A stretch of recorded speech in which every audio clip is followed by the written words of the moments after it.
All right, welcome everybody. Welcome everybody that's here in this room and to everybody who is joining us at home. Thank you so much for being here for another week of punishment of 2 hours. Thank you so much for hanging in last week. There was a lot of stuff there, and there'll be a lot of stuff here tonight. But we'll take some stops for breaks. Always feel like that you can get up and walk around and do whatever you need to do. Tonight we're going to get into science and Christianity and the integration of those. Hopefully it is a positive integration. We'll talk about some ways to do that well and some ways to do that badly. Just so everybody's aware, this is part 1 of our science and faith part of the conversation. Next week will be part 2. Next week we're going to be talking origins, young Earth versus old Earth versus evolution, all the different things in there. But we will not be meeting here next week. So we will not be in this room next week. We will not be having any class next week. It is Halloween. But the week after that, we will be back in here, but there will probably maybe not be pews. There will not be pews. So you will need to bring your own chair if you are here in the room with us. You'll need to bring your own chair. And all the better with when you get upset in that conversation, just pick it up and chuck it towards the front of the room. So that'll be in 2 weeks, November 7th. So next week we'll take a week off, and then we'll come back with origins, and then we'll get into spirituality of creation, and then our mission in creation. All right.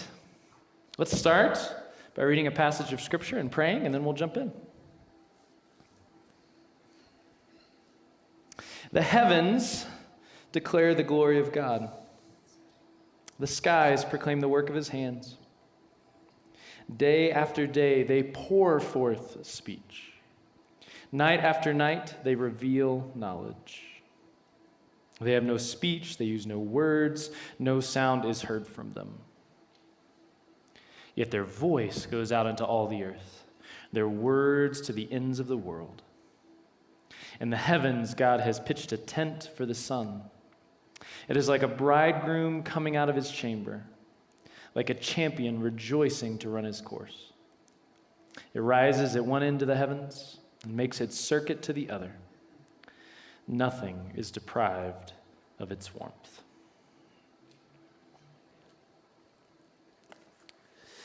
Father, we trust that your voice goes out, but we confess that we cannot always hear it in your creation. We confess that our ears do not always hear, and I ask that tonight you would open our ears just a little bit.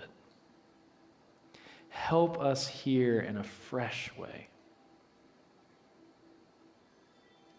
what science can tell us about this voice and what it can't. Help us who are confused to understand who you are and what you've done. It's in Jesus' name that we pray. Amen. I want to start with a quote. Religion is the fruit of ignorance. Ignorant people, because they do not understand how the world really works or the true causes of things, have always had recourse to explanations based on mythical beings and occult forces.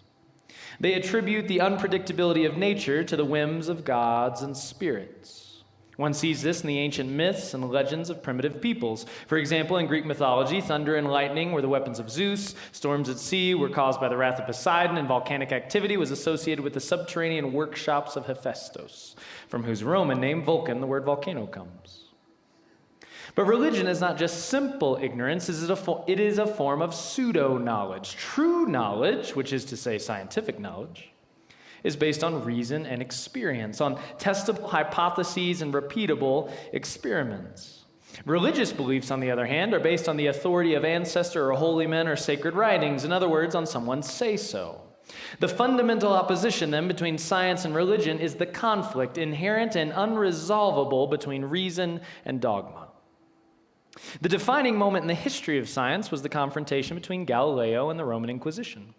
In this episode, science and religion stood revealed in their truest and purest colors. It was the decisive contest between the two approaches to the world, the scientific and the religious, and religion lost. Its defeat proved the hollowness of religious authorities' claims to special knowledge of the world.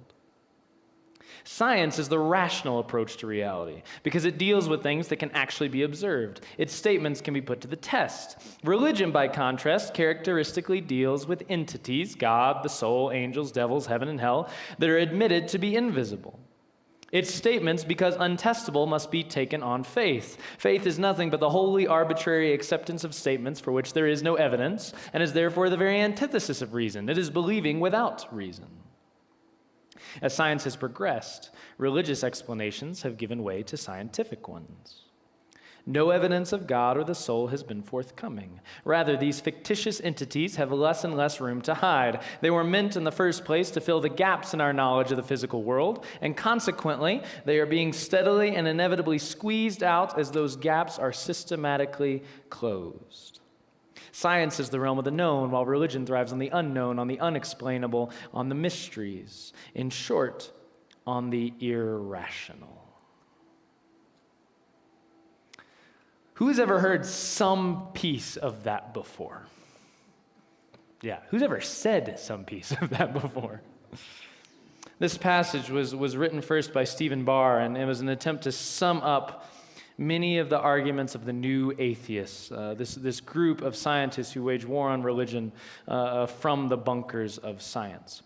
And these kinds of arguments are a direct assault on the picture of creation we painted last week, a direct contradiction to the idea of a sacramental reality, a direct repudiation of a cosmos where God makes himself known through the things he has made.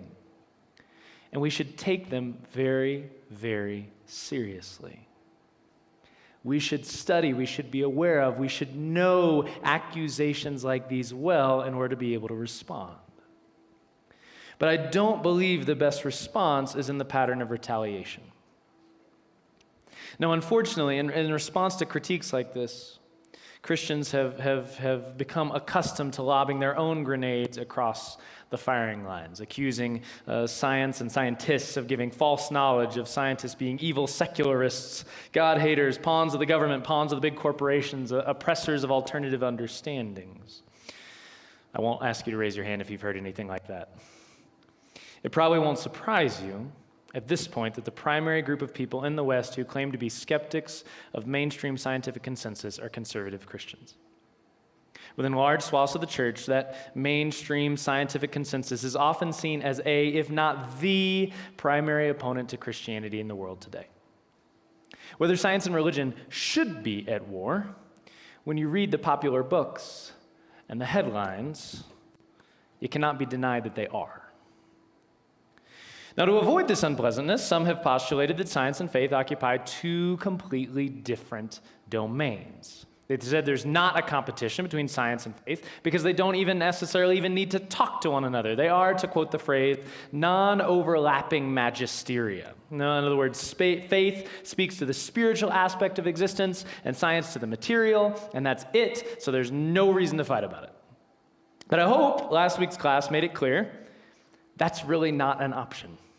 It's not an option in Christianity because the scriptures speak of one integrated reality, of the physical and the spiritual, intertwined, interwoven, mutually revealing. We can't speak about God without speaking about creation, and we can't speak about creation without speaking about God. But even if you don't buy into that particular worldview, that sacramental worldview, it is very obvious that certain scientific findings, like say that dating confirms the Earth is about 4.5 billion years old, contrast wildly with historic Christian assumptions, like, for example, a quick read of Genesis suggests the Earth is about 6,000 years old, that humans have a mind and a soul that goes beyond the brain, etc. That's a big difference to simply chalk up to non-overlapping magisteria. But there is a third path, the path not of warfare or of going off to our own corners. But I believe there is a path of integration, a path that reconciles these two ways of knowledge, these two methods of understanding reality. I grew up in a context where science and Christianity never really seemed to be in conflict. My father, as I said last week, is a physical chemist and a devout believer. The head of the quantum chemistry group that asked me to study with him for a PhD is a chemist and a devout Christian, and my direct faculty supervisor in that group is a chemist and devout Christian. So pretty much all the smartest people I've ever been around were both scientists and Christians. Throughout history, most scientists and the natural philosophers that came along before the term scientist was in vogue have been scientists and Christians, or at least theists. The quiet majority has always sought this third path. Now, the theological assumption that undergirds this quest for integration is the theology of the two books. We didn't talk about this last week, but this undergirds a lot of dialogue around science and faith. It's laid out poetically in Psalm 19, as we read from the first part a few minutes ago. Many of the church fathers, like Origen and Augustine, championed it. Its most famous summary comes in the Belgic Confession, which was written in 1561. Statement 2, it says, "We know him, God, by two means. First, by the creation, preservation, and government of the universe, which is before our eyes as a most elegant book, wherein all creatures, great and small, are as so many characters leading us to contemplate the invisible things of God, namely his power and divinity. Secondly, he makes himself more clearly fully known to us by his holy and divine word, that is to say, as far as is necessary for us to know in this life, to his glory and our salvation." Okay, so the premise of this two books theology is that God has made himself known to us in the book of creation and the book of Scripture. The book of Scripture gives a fuller knowledge of God, his glory, what we need for salvation, but still not complete knowledge, as far as is necessary to know in this life. It's a statement of humility about how far Scripture goes. But it also says that creation speaks of him as well, with creatures as characters. I love that. Creatures as letters, making up the words that tell us about who God is through creation. The assumption of Christianity is that if God wrote both books, the book of creation and the book of Scripture, then they are complementary. They don't say exactly the same things. We need Scripture to tell us in words what we see in images in creation and to go deeper and more clear. But they do not compete or conflict because they come from the same source. And yet that complementarity, that integration, is not immediately apparent, right? It doesn't jump off the page. It takes work to understand the science that is trying to tell us what the book of nature is telling us, and work to understand the Scriptures. And quite honestly, it's really easy to get it wrong. In fact, it's probably easiest for the people who are most invested in each field to get it wrong. And that's an irony that's been birthed out of our current education systems. Western-style education is not designed for integration. It's designed for specificity. Right? Once you reach the collegiate level, you are almost forced to pick a field and stick to it. Theology students study theology and philosophy and history. Science students study science, and rarely do the two interact. It's a waste of time, money, and credits to really try to study any significant slice of everything.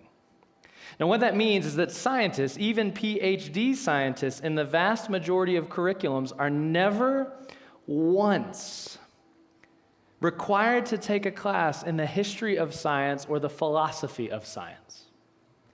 It is astounding when you think about it, that all the assumptions that lay behind the scientific method, all the philosophical roots of what this can and can't do, never once get uncovered. And the theologians in general are never forced to wrestle with what the theory of evolution actually says. They're only exposed to straw man versions in Christian circles or very simplified versions in freshman biology courses. We're rarely up to date on what modern physics has revealed about the nature of the universe. I consistently find Christians arguing against a scientific worldview that was already out of date in 1950.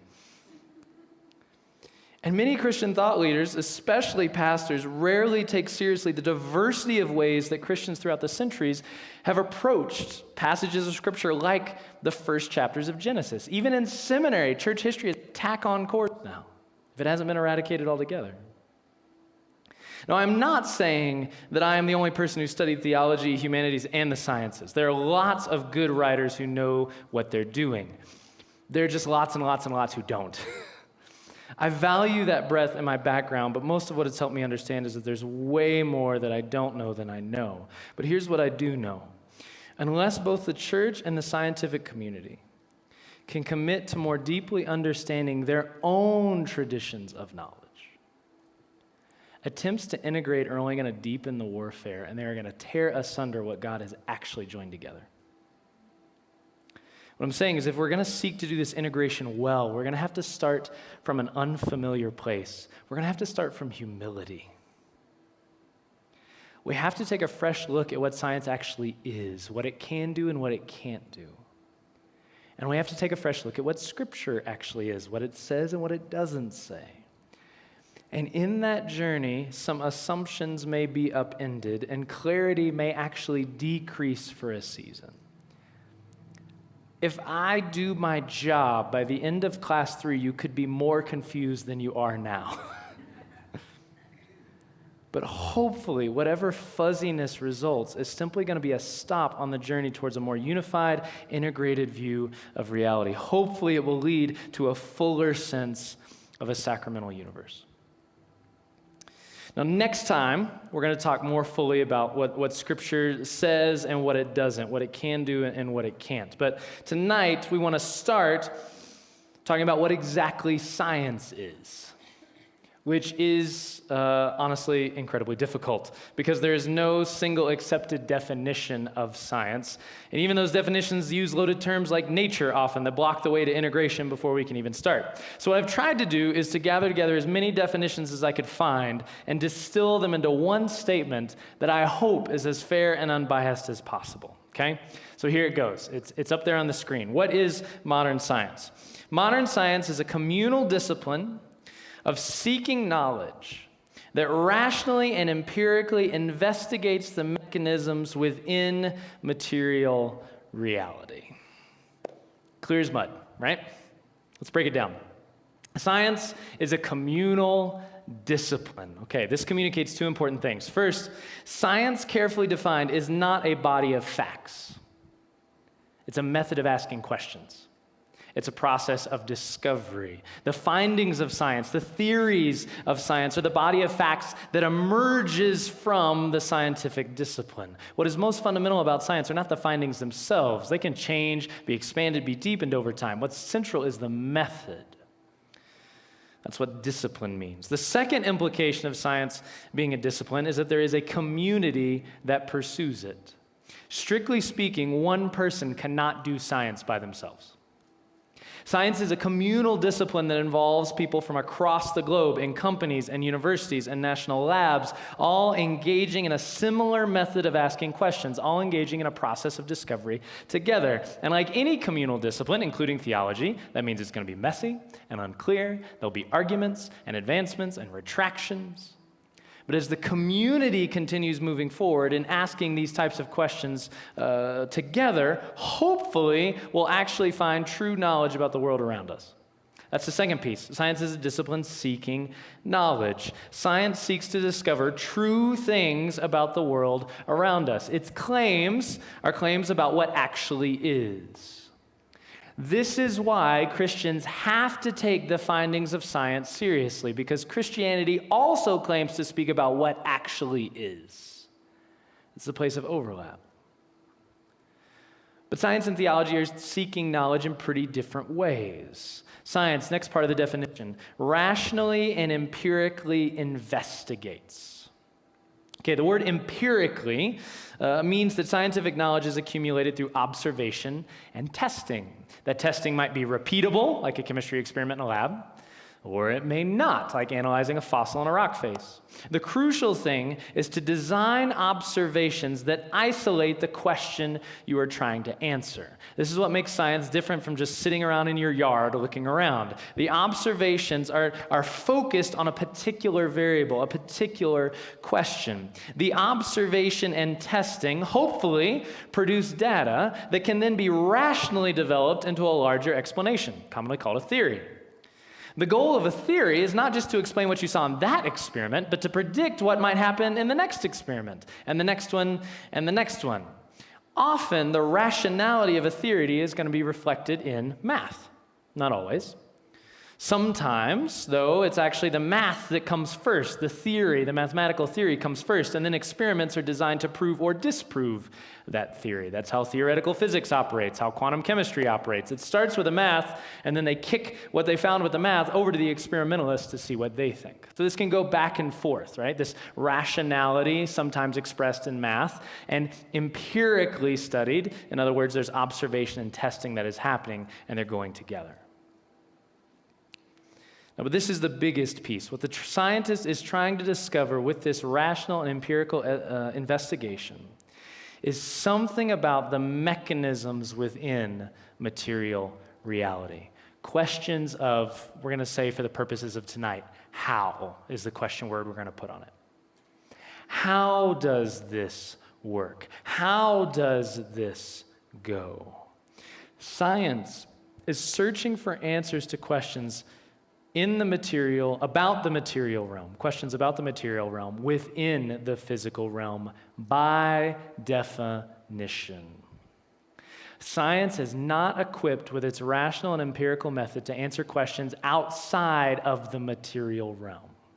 That is not a knock on science. It's just not what it's equipped to do. Its field of vision is narrowed to the physical realm and narrowed in this particular way. It's focused on the how questions, questions of mechanism. How do traits get passed down from father to child? How do quarks hold together to make a proton? How do populations of predators and prey regulate one another? Science is not equipped to ask questions of agency. In other words, who, if anyone, is holding all this together?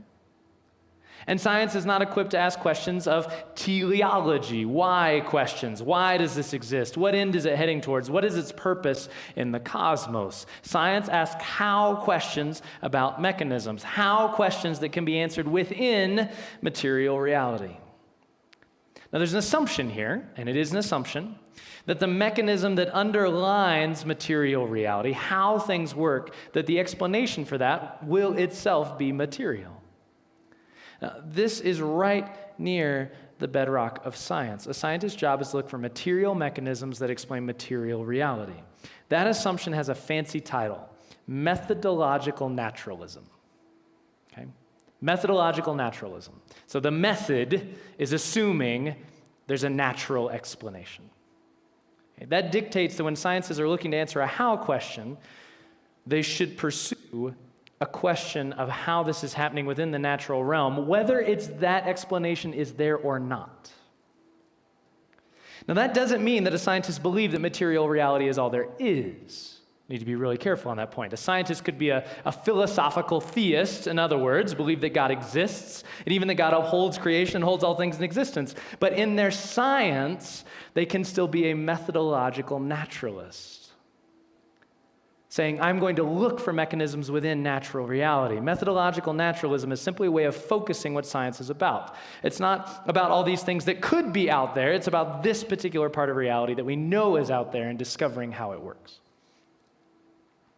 Now, from that definition, I hope that we can see some overlap with theistic faith as well as some important distinctions. Christian theology claims to have a much larger purview than science.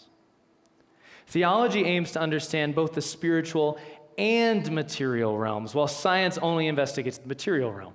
This is why theology used to be called the queen of the sciences, back in the day when science was a generic term that it meant any body of knowledge.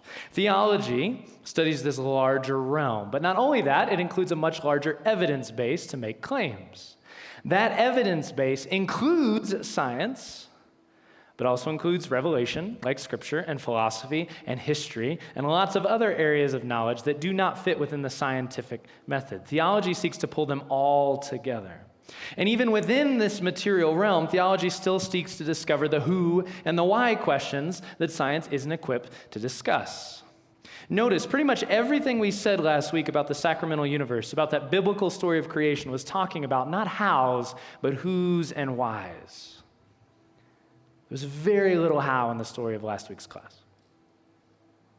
So at the very least, in that sense, we can say that science and scripture are compatible. Science speaks to the how, and the two books' doctrine would suggest that science's how can be merged with scripture's who and why to produce a fuller picture of created reality.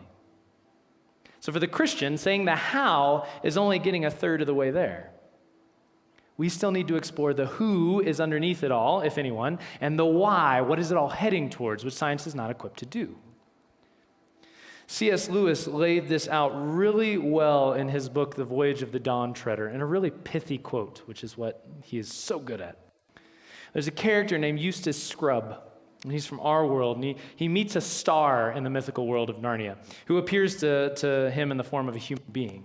And Eustace says, quite scientifically, well, in our world, a star is a huge ball of flaming gas. But the star replies, even in your world, my son, that is not what a star is, but only what it is made of. There's the distinction. You can say that this is what a star is made of, but to say that that is what it is goes beyond the reach of what science can say. Lewis is saying that questions of how it works only tell part of the story. However, even viewing the realms of science and faith that separately isn't faithful to the philosophy or the history. It's a historical fact that modern science only emerged in the context of theistic civilizations, particularly early modern Europe. All the early trailblazing scientists were indeed Christians and saw their science as revealing, in some sense, the mind of God. That history has gotten all muddled with stories like Galileo, but just a cursory read of the history reveals the debates like between Galileo and the Catholic Church. Those debates weren't really about science and religion. It was a debate about biblical interpretation and who had the authority to decide appropriate interpretation. That's what those debates were really about. More on that next week. But why would science only have matured as a discipline in a Christian context? Because it's the only place it could possibly have. Pretty much all of the assumptions undergirding the scientific enterprise cannot be explained by science themselves. They all find their best explanation within the larger Christian worldview. Science, in other words, rests on thoroughly theistic assumptions. This is why people thought maybe this would be something worth doing. For one, and this might seem obvious, but it's not, science assumes that creation is not the same as God. Right? That humans can actually study it and pick it apart and not be destroyed for irreverence.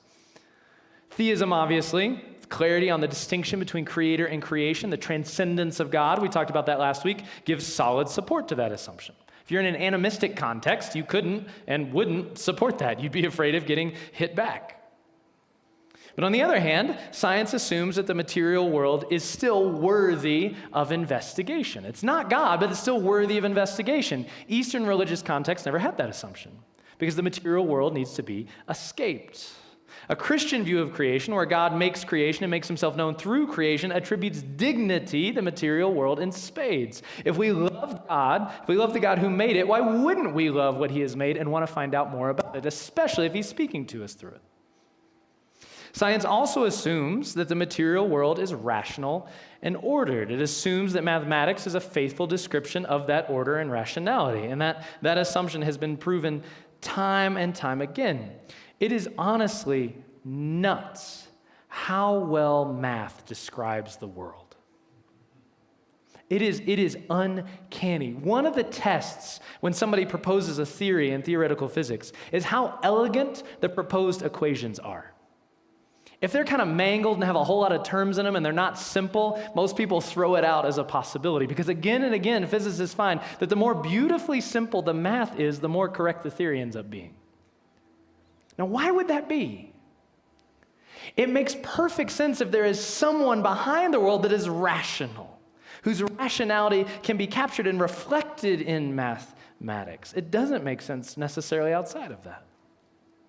Science assumes the material world is constant, that it doesn't change in crazy ways that we couldn't anticipate. There are dependable laws of nature. This corresponds really well to the belief that there's an eternal God who is constantly, consistently in charge and whose constancy is not threatened by outside forces. Those who believe in Zeus were not looking for a constant creation in one sense, right? Because he's always fighting, warring with other equivalent beings. God has no equivalent being fighting him to sustain the universe. Science assumes that you can't just think your way to truth about the physical world. You have to investigate it. You have to use your senses. That's that empirical component. And it actually depends on a pivotal part of the doctrine of creation. We said last week that God did not have to make the world the way he did. That there wasn't some higher principle he had to make sure and match, right? He was free to create anything he wanted. That was right at the beginning. And if that's the case, then we can't assume that we can figure out what he made just by thinking. We have to look at it. We have to handle it. We have to examine it. We have to figure it out. The fact that he made it freely says we can't just assume anything. We have to go in there and see what he did. And that leads to one last assumption. Science assumes that there is a match between the world and us. That we can actually figure out things, real things about the world as it is. Now that match between scientists and science, between our rationality and the rationality of the world, is by no means a given. Lots of beings can't figure this stuff out. Within Christianity, it absolutely makes sense. Because the same one who made us made it. And he gave us the specific task of receiving it from him so we could make something of it and then offer it back to him, like we said last week in the cosmic liturgy, right? It is not saying it too strongly at all to say that modern science is a daughter of the Christian doctrine of creation. It bears the family resemblance. It rests on its parent for its most basic assumptions because it can explain none of what we just said about what it is assuming. Which means that for the Christian, science has real legitimacy to truly speak in the material aspect of reality. It can bring us true knowledge of the world God has made within its limits. It only has capacity to speak into one part of that reality, mechanism, or how questions. Right? Science's job description, then, is to investigate this one aspect of reality, the aspect of how things work within the material realm. And what a job description. It is crazy what the scientific discipline has been able to unlock, to discover secrets far beyond our simple powers of observation. It has given us an understanding of the material world far beyond what our ancestors could have dreamed. They would have thought the fact that I'm reading this off a screen is magic. Science has been wildly successful in discovering mechanisms. And its creativity, the creativity that's taken to do that is just extraordinary. It's just jaw-dropping that we can see to the edges of the known universe and can also discern what protons are made out of. We stand right in the middle of all of this. The ratio from the size of a quark to us is about the same as the ratio of us to the observable universe. We're right in the middle of it. And we can get a glimpse of all of it. And the fruits of those insights for human flourishing, the help that it is given in tilling and keeping the earth as God's image bearers is absolutely breathtaking. Microbiology wasn't even a thing 150 years ago. How many lives have been saved through our knowledge of bacteria and viruses? We've put a man on the moon. We've healed a hole in the ozone layer. We've discovered a person's ethnic makeup down to 1 or 2% from their spit for $99, cheaper at Christmas. That's crazy. Perhaps one of the best things science has done, though, is free us from magic and superstition and the modern equivalent of that, which is captivity to our individual perspective. This is where the new atheists actually get this right. Science has helped free us, not just from bad religious explanations, but from our captivity to our own point of view. Because there's always the tendency to interpret the world through our own personal lens. If you've never had a car wreck, you think car wrecks are much more rare than they actually are. If you have had a car wreck, you think they're more common. It's part of the bias built into our view of the world. Without science, we are left with no other recourse other than to take our own surface observations and extrapolate explanations for them based on a sample size of 1. Or maybe if we're lucky, 2 or 3. The discipline of science expands that sample size to thousands or tens of thousands or hundreds of thousands or millions or billions and allows us to isolate the questions we're asking so we can be sure that our explanation matches the events. So there's a reason that so many are confident of science. It does an incredible job of explaining this one aspect of the world. Even the most ardent of science skeptics reserve their skepticism for certain areas, right? Vaccine skeptics trust the semiconductor technology in their phones. People nervous about GMOs, genetically modified organisms, all totally believe that a rich, decadent chocolate cake is bad for you. Like, we might be skeptical about certain findings of science, but none of us are really all the way down skeptical about the power of the discipline of science overall. It is a powerful discipline of knowledge. There's a ton that science can do. But often lost in the rush to praise it is the humility to acknowledge what it can't do. Science cannot provide immediate gratification or quick answers, because science is fundamentally a communal discipline, and it takes time. Lots and lots and lots and lots of time. As someone who's been on the inside of the scientific world, even a little bit, as I described in the beginning of last class, I know that debates within the scientific community can last decades, even generations, because every finding has to be evaluated by others, which has to be evaluated by others, which has to be evaluated by others, by others, by others, by others. Last week, I mentioned that I'm a published author on a paper in the Journal of Physical Chemistry A, and that paper has been cited 52 times as of today. It was published back in 2007. Each one of those citations means that someone has looked over that paper and engaged those results in some way in their own work. And that is still going on for that measly paper 14 years later. The last citation was in 2020. For something that was very non-significant in the big scheme of things. It will take years, decades, to keep nailing down the heat of formation of the propargyl radical, which is what I was working on. And my research is like one tiny part of that process. Science involves a community, and communities move really slow. This is why most of the critiques of science that involve, I don't trust scientific findings because one time science thought this thing we now know is wrong, are simply not compelling or realistic. Well, how do we know it's now wrong? We did more science. We figured it out.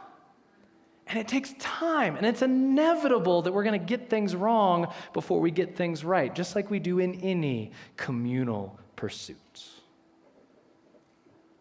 However, it's also true that science cannot completely remove human subjectivity or influence from the equation. Right? There's the very human pressures of profits, of grant money, of fame, of achievement. All that stuff doesn't go away once you walk in a lab and you become some like objective seeker after knowledge. Those are all absolutely present. But again, the solution to that problem is the broad community of science working on the same problem over time, exposing the bad apples and the hasty judgments and the attention grabbers and the profit seekers. That's why it's crucial to have both for-profit and non-profit, business and government scientific enterprise. The temptations in those realms are different, and they help mutually correct one another. But even communities can sometimes get stuck in a group think. One of the most important books that you've probably never heard of was written in the 1960s by a philosopher of science named Thomas Kuhn. It's called The Structure of Scientific Revolutions. And this book really upended how philosophers of science saw, okay, how does science work? Because most people imagine scientific process as this slow, incremental march forward in knowledge. And according to Kuhn, much of normal science, this normal stage of science, is the painstaking work of filling in the holes of whatever currently held theory is at the time. There's a theory, people are like, I want to test it in this particular way. They go and do some experiments there. It either matches the theory or it doesn't, and they keep doing that over and over again. But sometimes what people find doesn't match the currently held theory. Either subsequent experiments show that the current theory is correct, or the contrary results stack up until holding the current theory becomes untenable. And then there's this mad dash to produce a new theory that takes into account all the old data and the new data. Kuhn calls this a scientific paradigm shift. That book is where that phrase comes from that we use all the time. Examples of paradigm shifts might include the turn from catastrophism to uniformitarianism in geology, from classical mechanics to quantum mechanics, from a steady-state universe to a Big Bang. We'll talk about all those. So at any given moment, it's possible that there's this theory that is being challenged by new data, but it's being held back by a groupthink bias, simply because it takes so much work to get people to think differently from the patterns they're used to thinking in. Right? This happens. But that paradigm shift happens, again, when you get the whole community of science working on it. That's kind of like the Jesus answer. Like Jesus is to Sunday school is get the whole community of science working on it to science. Like things usually work out if you do that. The most crucial thing science can't do is speak outside its lane. Within the realm of natural mechanisms, Christians have no good reason to distrust the findings of the broader scientific community, if you keep in mind the caveats I just said. At the very least, we should trust those findings more than we trust our own individual perspectives, because we are so much more prone to error. But science cannot speak to questions of who. Is there an agent holding all this together? Science cannot speak to questions of why. What purpose does this have in the cosmos? Science gets fuzzier the more complicated the reality gets. For instance, chemistry and physics findings are in general more reliable or straightforward than psychology. Because in psychology, it's so darn hard to isolate what you're wanting to study, and you can't just pick apart a human into tiny little pieces. I was actually listening to a podcast the other day where a psychologist was coming on and saying in the last 10 years, we've had to get much more humble about the confidence in our findings because we realized reality is more complicated than we thought it was. Yes! Science also gets fuzzier when you get closer to realities where the physical and the spiritual overlap is more pronounced, or we would claim it is. Like, for example, questions of mind or soul in humanity. Science is less and less equipped to get into those things because it's outside its realm. This means that science can't explain everything, including most of what makes life worth living, right? Is love really just a whole rush of hormones? Is beauty really just photons lighting up our cerebral cortex? Is music really just air vibrations?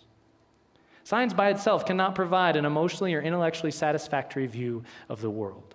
That's not a knock on science, any more than it's a knock on an orange to say this thing can't sing. An orange isn't supposed to sing. That's not its job, just as science isn't supposed to explain those things. But this also means that science cannot tell us what to do with what it finds, because that is also outside its lane. In other words, follow the science, right? And we've all heard that phrase, is at best a poorly worded phrase. Because a scientific finding or theory has no ethical or moral or actionable content in and of itself. Saying how something works does not automatically tell us what we should do with it. Other disciplines of knowledge have to come into play. If we find, for example, that chimp DNA and human DNA are 95% the same, 95% matching, that doesn't tell us what to do with that information. That doesn't tell us should chimps have human rights. That doesn't tell us that 5% is the key to human dignity above and beyond chimps. That doesn't tell us whether we should have better enclosures for chimps in zoos, even though we're now feeling an empathy toward them. Right? Those are all issues of ethics, of philosophy, of theology. Science can provide fodder for that kind of discernment. It can provide some data for making those kinds of judgments, because science cannot make those judgments itself. That is outside the scope. But you can understand how the dramatic success of science tempts people to do just that. When you look at one area of life long enough, and especially when that area is so darn good at what it does, it becomes all you can see. When all you have is a hammer, right, everything begins looking like a nail. So it's a perennial temptation of scientists to overreach, to assume that they have a godlike perch to see into ethics or philosophy or theology or political science. This is where those new atheists come into the picture. Because they make claims, that the whole passage I read at the beginning is making claims that stretch wildly beyond the boundaries of science and claiming that science is what supports them. That shift that happens is when methodological naturalism, this assumption that there'll be something material undergirding the how of the mechanism, right? When that methodological naturalism becomes ontological naturalism.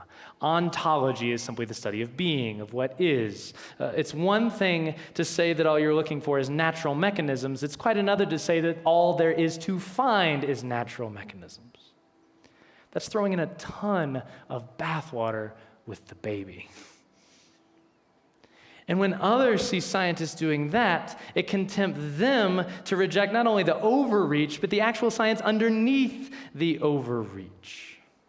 Instead of being skeptical of the misapplication, it breeds a skepticism in the data or the theories themselves. For example, a very common Christian response to the new atheists is to challenge the scientific findings instead of the ways that they extend those findings. To assume that whatever those people believe about the way the world is can't be right, when it's actually their extrapolation into the philosophy that's the real problem. Christians too often are throwing out the baby with the bathwater.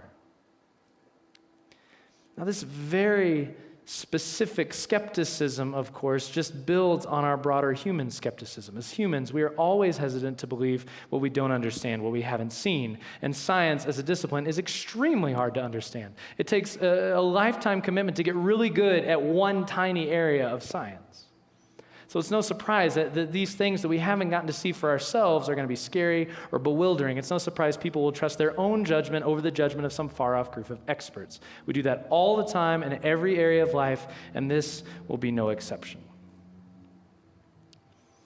So to get a clearer picture of what science can do, can't do, and tempts us to do, perhaps we need a real-life example. And wouldn't you know it, we have a premier A1 example that we are all living through. Yes, I am that much of a sucker for punishment, so we're going to do it. We're going to walk through the pandemic. What could science do? What can't it do? What has it tempted us to do? What could science do in the pandemic? Well, the discipline of science could identify the virus, track it as it traveled around the world, identify which methods worked to slow it down and which didn't, and develop a vaccine to prevent it from causing serious illness. Okay? Now, in this case, it was able to develop that vaccine in record time because A, the entire world was working on it together. Right? Universities, national labs, corporations, all pulling together in a way we've never seen before. And B, the basic science behind the vaccine was already established before COVID-19 ever hit. This RNA method of development of vaccines has been in the works for decades as an alternative to typical vaccines. So when the moment came, it was ready to be modified for COVID. In that sense, it's sort of reminiscent of the moonshot. Right? Neil Armstrong was the first person on the moon, but it was decades of work behind the scenes that actually made that possible. It all built up into this one crazy moment. What the discipline of science could not do is accomplish any of that stuff in any kind of a clean, straightforward, easily communicated way. It never has, and it never will. Because as we said, science is messy because it requires observation and testing by large communities. It is not surprising that first masks were thought to be unhelpful, then they were thought to be helpful for the sake of others, then they were thought to be helpful for both others and yourself. It is not surprising that some vaccines are better than others, that some are wearing off faster than others, that there's not really enough information yet to assess what we're supposed to do with boosters. It's not surprising that we got data on kids so long into the process. It's not surprising that there were voices making claims about other treatments that had not yet been tested by the broader scientific community. There always are. Some of those claims were charlatans just looking for attention. Some are true believers and just plain wrong. And some of them are true believers in what they're saying, and they're right. It's simply the case that the community of science has not had the opportunity to test those claims. And there's no way to tell who's right and who's wrong without the community coming together around it, which takes time, something we haven't had a ton of. So caution about all this and humility in all of this is very understandable and very needed. But for someone accustomed to scientific discipline, none of what has happened is surprising or disheartening or leads to some kind of paranoia. These kinds of conversations and rebuttals are happening all the time in the scientific community, usually in pockets, specialists stretched over years, but you place all the messiness of that process within such a short timetable with such huge consequences, all in front of cameras and the public eye, and people scared and nervous of vaccines, of government, of all the things, and people are bound to get confused and feel disoriented. But you add to all that you've also had the scientific community fall prey to the classic temptations Assuming that because the death rate is X, we should do Y as public policy.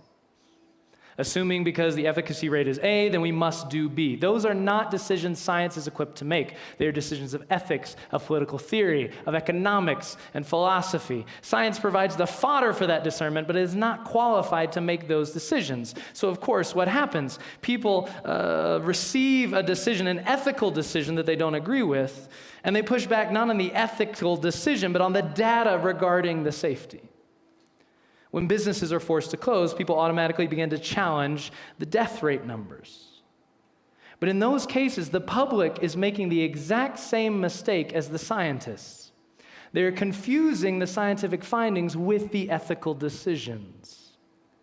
Decisions about mandates or lockdowns are not decisions that science can make, strictly speaking. They are not following the science. Those decisions have to be made by believing the scientific finding and then acting according to a certain ethical theory, an ethical theory that has consequences for good and ill. We have no good reason not to believe the science because of our faith. Let me say that again. We have no good reason not to believe the science because of our faith.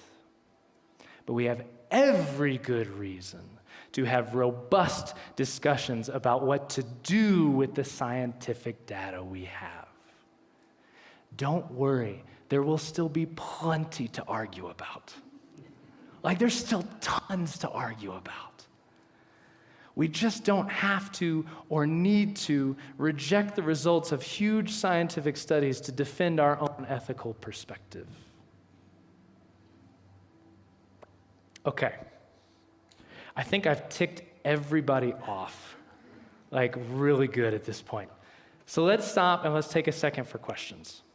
Okay? This has been the philosophy of science piece, trying to get our head around when we talk about science, what are we actually talking about? If you're joining us at home, there's a form, a Google form that you can put your questions into. Again, I'll try to respond to those during the week if we don't have a chance here.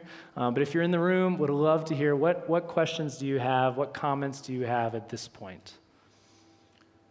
There was one came in on the earlier set. Is the design and observation in science the same for physical science and life science? Oh, not necessarily. Yeah, it very much depends on the discipline. It matters a ton whether we're talking about something that is potentially repeatable or something that is non-repeatable. Sometimes people talk about historical science, like geology would be an example of that, that's non-repeatable. We can't like remake this rock face 100 times and see what would happen. So no, it very much depends on the subject. Again, the more, if you want to put it this way, the science, the more that you are able to isolate the variables, the more confidence you can have in what you are actually studying and what you're gleaning from that within the paradigm that you're in. But it very much depends on different fields, and they all can work a little bit differently. The link, if you're on YouTube, the link is in the chat. Great. To put a question into this form. Awesome. Okay. Questions, thoughts? Dave? Again, feel free. This is like your bathroom break, your stretch break, right? We're asking questions. Feel free to go do what you need to do. This might be, I don't know if you're going to cover it or not, but I've been fascinated recently with this whole idea of Fibonacci numbers and in creation. And how often that formula, I guess you'd say, and it just speaks to creation. Are you going to, from a scientific perspective, are you going to deal with the Fibonacci? Yeah, no, not explicitly doing Fibonacci, but that would also tie into like how well math works. Again, I cannot overstress how elegant the mathematics of how creation works is. Fibonacci numbers are one example. One example I did do research on for this class, pretty in depth, but didn't end up making it into anything. It's this idea of symmetry and how symmetry works in creation, and how in each level of science you dig down and you find deeper and deeper levels of symmetry. And the mathematical descriptions of that symmetry and the beauty of that is just, it's astounding. It's astounding. everything. There are these specific patterns in creation that kind of get repeated over and over and over again in some really interesting ways, from the very small to the very big. Math is incredible. Yeah, math is incredible. Henry. Ken, you talked about the science maturing in places with Christian heritage or focus. Are you?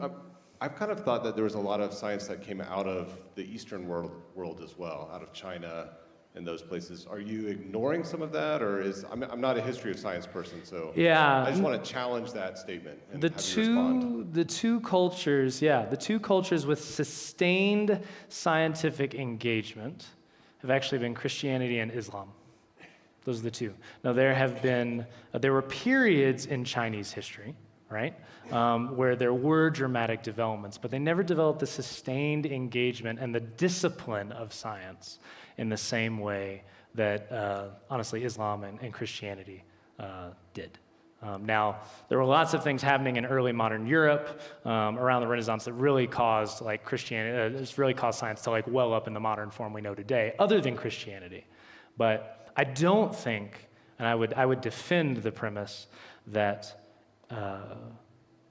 science fits best within those theistic assumptions, and that actually gives it enough life, gives it enough foundation to really move it forward as a discipline, not just in an isolated way, but in a consistent way. Because you've got to explain those assumptions somehow, unless you are just going to assume them and go on, which is pretty much what happens today. Okay, so this question can probably spin off to a dozen different other topics. You talk about science as the exploration of the material world, but what about when science attempts to deconstruct the immaterial world? We've all read studies, everything from exorcisms or speaking in tongues or the effectiveness of prayer.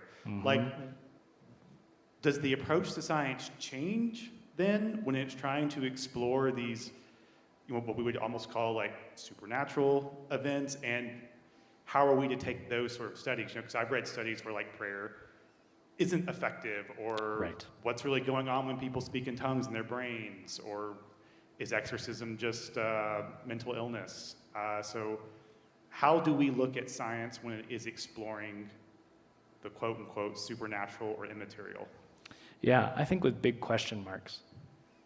I just think with big question marks. I mean, there's a famous study, I can't remember when it was done, it strikes me maybe late 1800s, early 1900s, of where, and this guy actually did this. He got a huge scale, it's one of the most famous examples, and he laid somebody that was almost dying on it, I believe, and then he was measuring their weight, and then when they died, he measured their weight again, and he saw how much weight they lost, and that was how much the soul weighed. It's crazy stuff, and you're that's super inventive and really interesting. And it was a completely flawed experiment. He found what he wanted to find, that there was the soul was 2 grams or something. I don't remember what it was, which was later disproven. But I think there is some value to somebody being willing to go out and look at stuff, but it's really pushing at the edges of what they're competent to do. So for example, those studies that say that prayer doesn't change anything. Well, how are we describing change, right? How are we actually investigating all the different spiritual realities that could shift as a result of prayer? If all we're measuring is physically getting better, well, I mean, we haven't really isolated what we're actually trying to look for here, right? So I just think we take all those with a serious grain of salt. Because right now, kind of the posture within science is this can, at least in many buckets, is this can explain all the things. It's no, it's not competent for that, and that's not a knock. It's just not competent to address those things. It's not designed for that. The method isn't designed for that. No. Hey, thank you. I had a question about a statement you said earlier. Something along the lines of the group in our society that's most likely to be skeptical of scientific consensus is conservative Christians. Did I have that right? Yep. Yeah, okay. So my question is, do you have any kind of sense of contributing factors or lies that we're believing or something that's making that the case?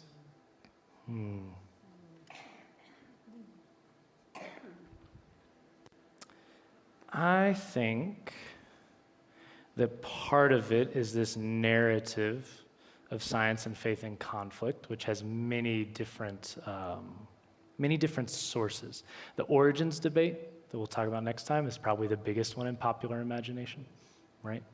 There are others. We'll actually talk about kind of what was happening in the year 1900 here in a few minutes, and modern physics and how that turned it's all up on its head. The hardest time to actually be an intellectually fulfilled Christian was the year 1900 because of some things that were happening in physics.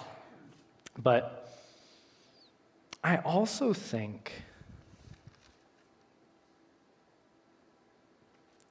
there is an element of fear in the Christian community, that we sense a threat to what we think we know. I think that's scary. And I think it has bled into a lot of other conversations, a lot of other, just in general, skepticism.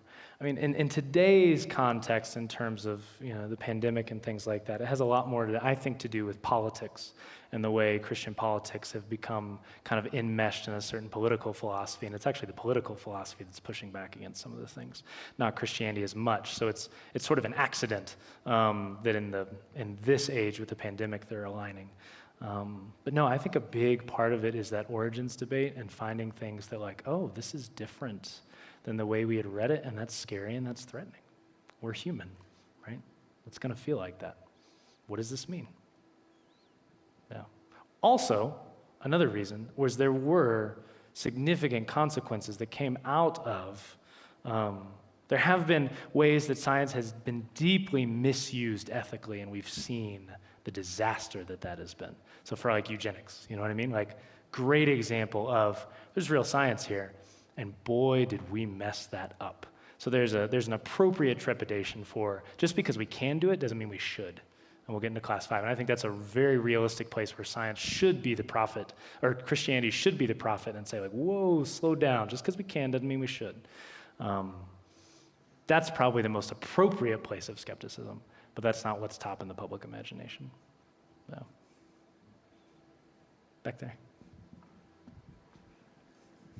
Yeah, you just sparked a follow-up question from the last question. I guess I haven't read this study that you're talking about that mentioned conservative Christians are the most skeptical.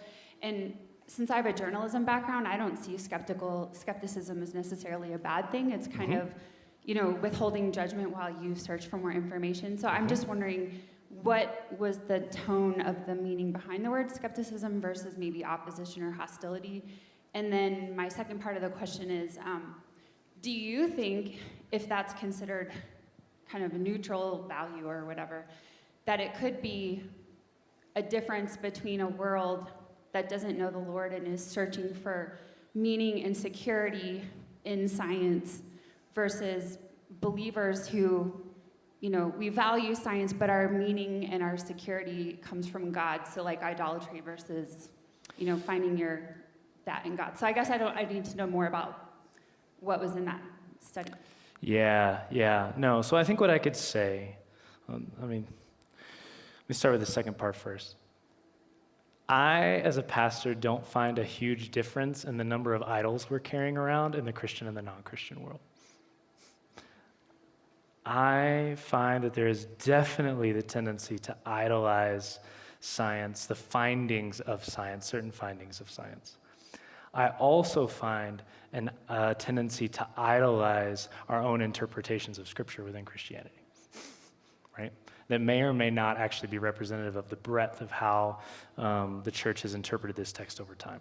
So I don't find an idolatry versus not idolatry compelling, right? One of the things that came up a lot in this pandemic is, one side is so afraid of COVID, we shouldn't be afraid, right? There's fear everywhere. Some people are afraid of COVID, some people are afraid of the government, some people are afraid of this, that, everybody's afraid. So it's not fear versus not fear. It's the same thing, I think, with some of those idolatries.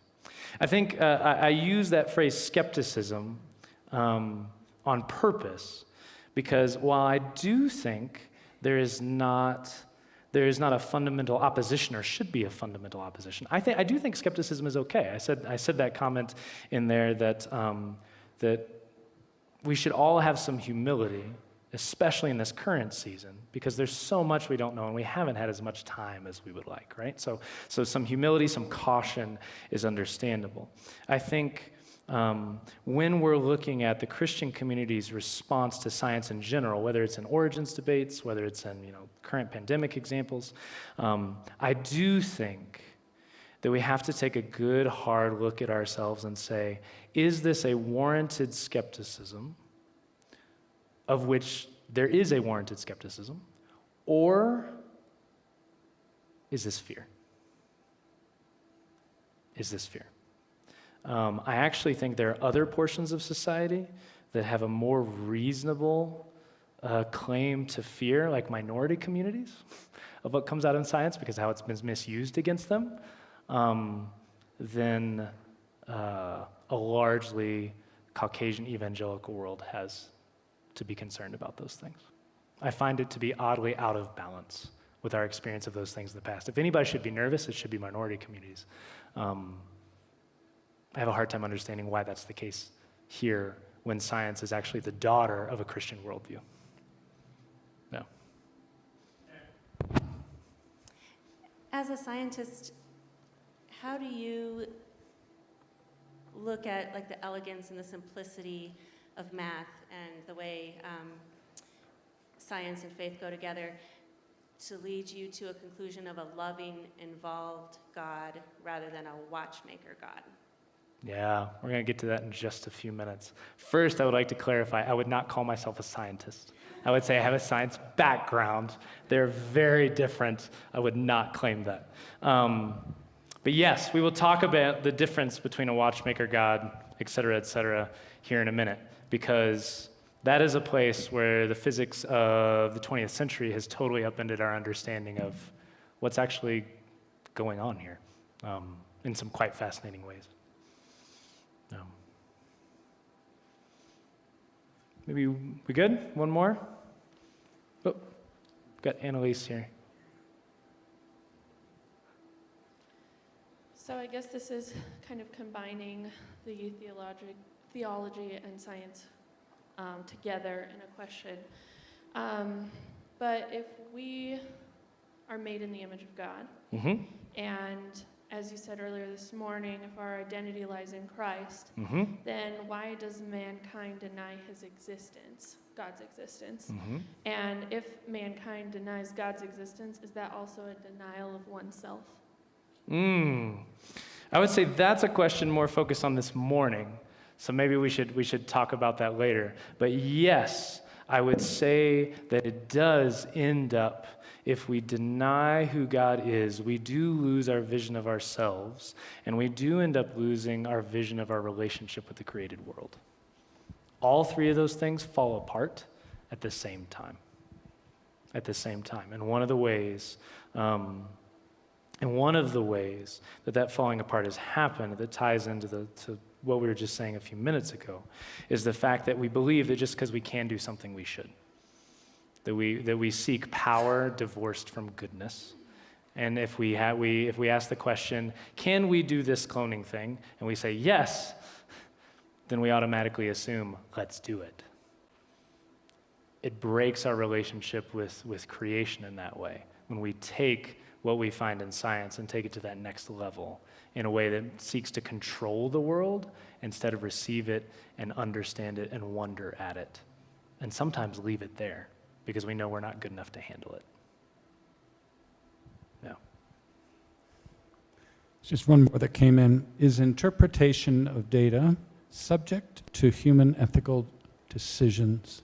Yes. Is interpretation of data subject to human ethical decisions? I wouldn't say always ethical, but it is subject to the ability to see patterns, right? It is subject to our rationality, which is not inherently perfect, right? So this is why people get things wrong, This is why studies come out and data comes out that ends up being false on the other end. This is why you kind of have to have a hypothesis, right? A guess as to what might happen before you actually do the experiment, because you got to know in what way are you judging the data. If you look at, for example, bubble chambers, where small particles are traveling through. They leave tracks in these bubble chambers, and this is how you can tell like what quarks are doing and which ones are breaking off and doing everything. Inevitably, in those bubble chambers, you get some random particle from the sun shooting through, and you have to know enough before you look at the bubble chamber to say that random particle shooting through actually was random, right? You have to have some idea of what you're going to see before you ever get there. And this is why paradigm shifts are so hard to make happen. Because you get entrenched in a way of, this is what I expect to see, so this is what I will see. And then it takes time and effort and community to get past that to say, oh no, that thing's streaking across. That was actually the key to the whole thing, which is how those paradigm shifts happen. Okay, so all we've got so far is some clarification about what science is and some anger. Right. So there's no fundamental reason for science and faith to be enemies. Quite the opposite. Science is the daughter of Christian theology. Christians need not fear science as a tool for seeking a certain facet of truth about the how of creation. But perhaps we have oversimplified this a bit. Isn't it possible that the findings of modern science have shown us that we've outgrown Christianity? Sure, maybe Christianity was helpful in getting science started, but hasn't the daughter now outgrown the mother and is kind of like caring for her in the nursing home, to extend the analogy? Don't the findings of modern science undercut basic Christian assumptions, right? And findings in geology and biology, physics, the laws of nature making miracles impossible, etc. So my question is, even if the philosophy of science and the history of science fit well within Christianity, is it possible that the findings of science don't fit with Christianity? Wouldn't naturalism, the belief that matter is all there is, be a much better fit with what science has discovered? Like I said, we're going to wait till next week to really get into the origins conversation. Need a whole week on that. We're going to leave most of the biology and geology until then. This week, we're going to dive into the physics, okay? Before we do, we need to make sure that we're clear on what we're looking for when we go looking for these integrations. Because I find that in the Christian community, there's often a faulty assumption underneath this search for integration. The current battle between scientifically inclined philosophical naturalists, aka materialists, aka atheists, and Christians is usually waged on this level of mechanism.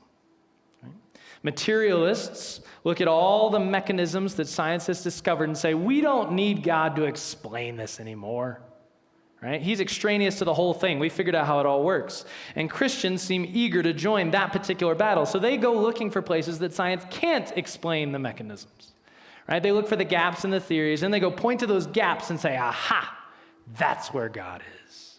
That's where God must be working. These are sometimes called derisively God of the gaps arguments, because they have a built-in weakness. More science could refute them. But both sides are sharing a common assumption. If we can't find God within this mechanism, he must not be around. Or if we can't explain this mechanism, that must be God. For example, if a line from primordial ooze to multicellular life to fish to mammals to humans could be constructed without appealing to God, then God would be unnecessary and belief in God should be discarded. If we can't construct that line clearly, that means God must have done it.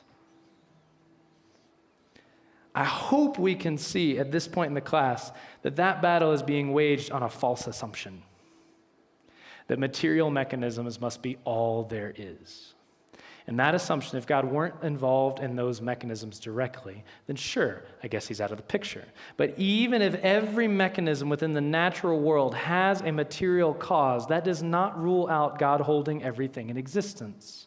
That does not rule out God as the agent who designed those material causes, God designing a world so well that it was capable of growing and reproducing and developing itself as the outgrowth of his design, like a watchmaker who's so good at making watches that he could make a watch that makes more watches. It would not rule out God's purposes for that part of creation's fulfillment. It would not rule out that God could communicate something about himself through that created process. We're fighting on at least a limited battlefield when we're fighting only about where is God in these mechanisms. We should be looking broader. What we need is a more thorough integration, an integration of all the questions, the who, the how, and the why. What we need to do is to line up the hows that we have relative confidence in science with the whos and the whys of both Christianity and naturalism. For Christianity, the who is a personal God. For naturalism, it's nobody. For Christianity, the why is a reflection of God's nature, a communication of his being. For naturalism, the why is nothing, at least nothing ultimate, only what humans can construct to try not to obliterate each other. So according to the theology of the two books, we should expect, if God made the world, that science's hows would fit with Christianity's whos and whys. We should be more worried about there being a lack of fit between those three questions than we are about making sure God can fit into the how just so. Does that make sense? John Polkinghorne gives a great analogy for this in his books Quarks, Chaos, and Christianity, which might be one of the best book titles ever in my book. Quarks, Chaos, and Christianity. It's just fantastic. Polkinghorne was a theoretical physicist and an Anglican priest, and he used tea in this analogy. So I basically have a huge man crush on him because I love tea. So imagine you're making a cup of tea. You could describe what's happening with that cup of tea using a how explanation. The kettle is boiling because the gas is burning. It's a how explanation, right? Or you could describe it in terms of who and why. The kettle is boiling because I, the who, desire to drink a cup of tea, the why. In this situation, the who, the how, and the why all fit nicely together, and they don't compete with one another. However, let's say the how statement is the kettle is going into the fridge, and the who and the why are I still desire to drink a cup of tea. Unless you're some lunatic who likes cold tea better than hot tea, those statements do not mesh. Even though how and who and why are different types of questions, they're not anything goes. We still need them to fit together. So how do the findings of modern science fit with Christianity? Okay, today let's focus mostly on modern physics, right? If you had been around in the year 1900, you might have said, well, the who and the how and the why are not fitting together very well. In the entire history of the world, right around 1900 was probably, again, as I said, the hardest time ever to be an intellectually fulfilled Christian. Right now, it's way easier. Because at that point, you pretty much just had to be plugging your ears to ignore the tensions between what science was discovering about the how and what your faith claimed about the who and the why. Yes, there were challenges in geology and biology, evolution had come around by then, but the real problems were in physics. Specifically, the rampaging success of Newtonian physics, Newton, and classical mechanics. Okay, classical mechanics is a way of describing motion on both simple and complex scales, from the tiniest apple to the motions of the planets. Newton and others in the late 1700s were developing a whole new mathematical structure called calculus that could describe those motions with crazy accuracy. It turned out that apples falling from trees and planets whizzing around stars all obeyed the same basic laws, like the law of gravity. And those laws could be described using very simple math equations. That's actually nuts, like that was possible, right? To not realize that and then to discover it, I mean, it was huge. The elegance and the beauty of it was commonly talked about as revealing the mind of God. Newton was seen as sort of godlike for figuring this out, okay? All well and good. But over time, new understandings were added to the math of classical mechanics. In classical mechanics, time was linear, stretching on forever in both directions. Space seemed to be completely uniform, unchanging, and consistent. I don't mean there things weren't in space, but the very structure of space seemed consistent. Further insights of this era included the laws of conservation of mass and energy. Matter and energy cannot be created or destroyed. There's a fixed amount, and that's it.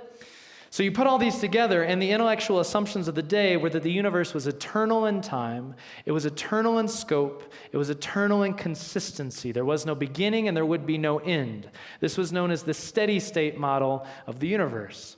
And it was obviously a problem for a faith that said all things came from God, all things were destined to find their fulfillment in God.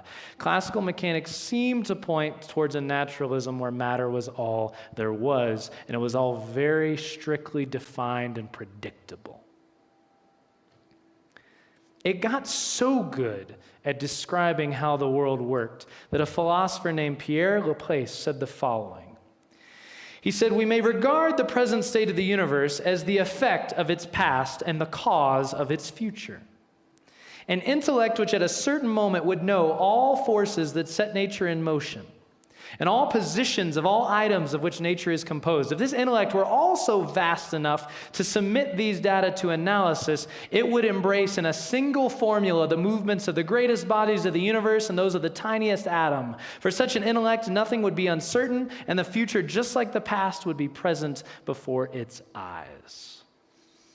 Okay, in other words, what Laplace is saying is that if a big enough brain, or a big enough computer or something, could know where everything was, and what forces were acting on it, then the entire future of the universe could be predicted using classical mechanics.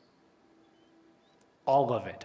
Our problem wasn't that we didn't know what the equations were, we didn't know how it worked, it's just that we didn't have a big enough brain yet. Now, the term for this is determinism, that everything is determined, or could be determined if we had a brain big enough. And this kind of strict determinism came to be known as Laplace's calculating demon. Which is just a great phrase. This kind of determinism does make it hard to picture any kind of God being involved other than perhaps holding existence together from underneath, and it certainly starts to cast doubt on any kind of God intervening in such a precise system. Right? That was the scene in 1900. That was the intellectual view of what was happening. But then two really big things happened. Two huge paradigm shifts. And they were paradigm shifts in the Kuhnian sense.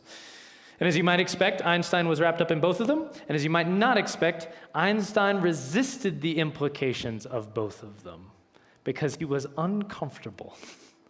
Groupthink could even get Einstein.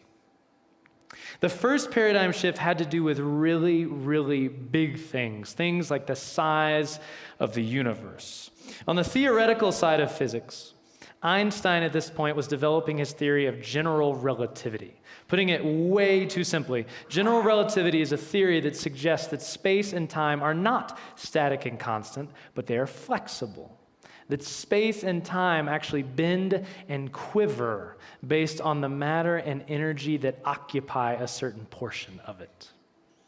Okay, this is the theory that's famous for postulating black holes, etc., which have been proven, but it also suggested that the very scope of the universe was bendable and flexible. That the gravitational forces that were exerted by objects would either make the universe collapse in on itself or expand forever. Now, Einstein didn't like that conclusion. In fact, he modified the original equation he came up with, made it less elegant with what's called the cosmological constant, so that he could assure the universe remained steady and stationary in his equations. And he went back and programmed that number just so it could stay steady. In other words, he added in a number to make the dynamism of the universe cancel out so that a steady state universe was upheld. Well, about that same time, experimentalists like astrophysicists were discovering some weird things. For one, it was turning out that the galaxies were much further away than anyone had imagined. And two, it turned out that the farther away a galaxy was from us, the faster it was speeding away from us. Both sort of odd things. Now, it doesn't take much imagination to realize, okay, if we're going forward in time, the universe is expanding, that if we go backward in time, there must have been a time when everything was on top of each other. It was a Belgian physicist and Roman Catholic priest, actually, who finally figured all this out mathematically. It took several more decades, not really until the 1960s, to get the fuller picture nailed down. But now the idea that both time and space as we know them began in what has commonly been called a Big Bang that has resulted in ongoing cosmic expansion is pretty much undisputed in scientific circles. But at first, it drove scientists crazy. Einstein originally said, "One cannot take such possibilities seriously." Arthur Eddington said, "The notion of a beginning is repugnant to me. The expanding universe is preposterous. It leaves me cold." German physicist Walter Nernst wrote, "To deny the infinite duration of time would be to betray the very foundation of science." These were big misgivings, because the implications of this were really big philosophically. Now, I know there's a larger debate about time, age of the universe, etc. We're going to get all into that next time. But what I want to focus on here is this science was pointing to the fact that there was a beginning. Time was not infinite. Space was not infinite. Not only did that upset the picture of classical mechanics of this harmonious, stable order with no beginning and no end, it also seemed to fit strikingly well within a theistic perspective, and particularly with certain aspects of Genesis. But again, notice there's no proof of God's existence in the Big Bang, just a potential fit, just a potential overlap of a how with a who. Now, there are, of course, scientific efforts ongoing to explain just what happened before the Big Bang, even though that word before doesn't really make a whole lot of sense before time began. There is a scenario, the bouncing universe scenario, where universes bang, and then they crunch, and then they bang, and then they crunch over and over again. There's the baby universe scenario, where new universes are pinched off from other ones, and that pinching moment is a Big Bang moment. But it's almost certain that we'll never be able to observe such bouncing or baby universes or their effects, simply because, remember, science can only investigate what is inside our material reality. To look outside that reality is simply beyond its scope. It can't do it. Now, there are some other hints that expansions and contractions like this may not be possible. Another development of the 20th century was the concept of entropy. The very crude way of talking about entropy is that any system in itself, the whole system will trend towards disorder. An entire system will never go backwards into greater order. Kind of illustrated by eggs easily crack, but they don't uncrack. Now, my physical chemist father is grimacing right now because it's way more complicated than that, and I will have to ask him to absolve me of this thermodynamic sin for the sake of simplicity. But it makes the point that things trend towards disorder, not order, in a whole system. Now, I have heard Christian apologists try to use this to say that certain forms of biological evolution are impossible because life gets more complicated over time in that scheme. But it's a bad argument. Parts of a system can go more complex, but not the whole system. So please don't use entropy for that, and be skeptical of anyone who does. Use it for this. The universe as a whole system is not likely to crunch back down into a more ordered form over time without outside interference, right? Because that would means it's getting more ordered, meaning that the baby universe and the bouncing universe scenarios are even more implausible. So to put it bluntly, this paradigm shift in astrophysics changed the way we see the universe around us in a way that made it more compatible with the who of theism, not less. And any suggestions about what happened before or beyond the Big Bang are going to have to be worked out on philosophical grounds, either theism or naturalism. And the hesitancy that was originally there to accept the Big Bang was a glaring admission that the implications of it were profound for how science understood itself and how the how of the universe fit with the other aspects of reality. Okay, now on to the second paradigm shift. This one had to do with things that were not very, very big, but very, very small. And if you think that time and space stretching and bending is odd, you ain't seen nothing yet. Just wait till you get a load of quantum mechanics. Okay. Classical mechanics, as we said, describe the behavior of reality in terms of smooth mathematical formulas. Basically led to the assumption that if we could know everything about a particle's position at a particular time and the forces that are acting on it, we could say exactly what would happen to it in the future. Quantum mechanics more or less asserts that that notion is completely crap. Quantum mechanics asserts that the smooth mathematical predictability that we saw in classical mechanics is actually this massive approximation. Because on the very smallest levels of reality, everything that happens is not smooth, but grainy.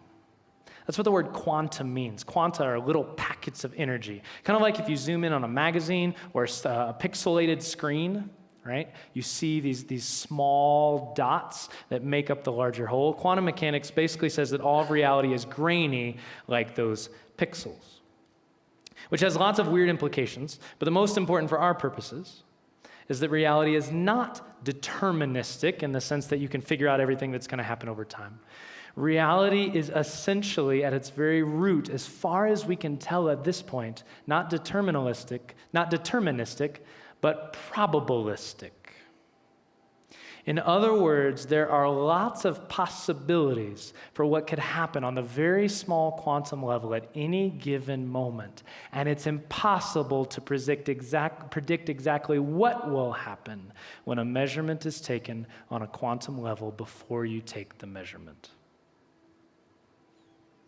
Okay, let's use a simple analogy. Hopefully it's simple. Radioactivity.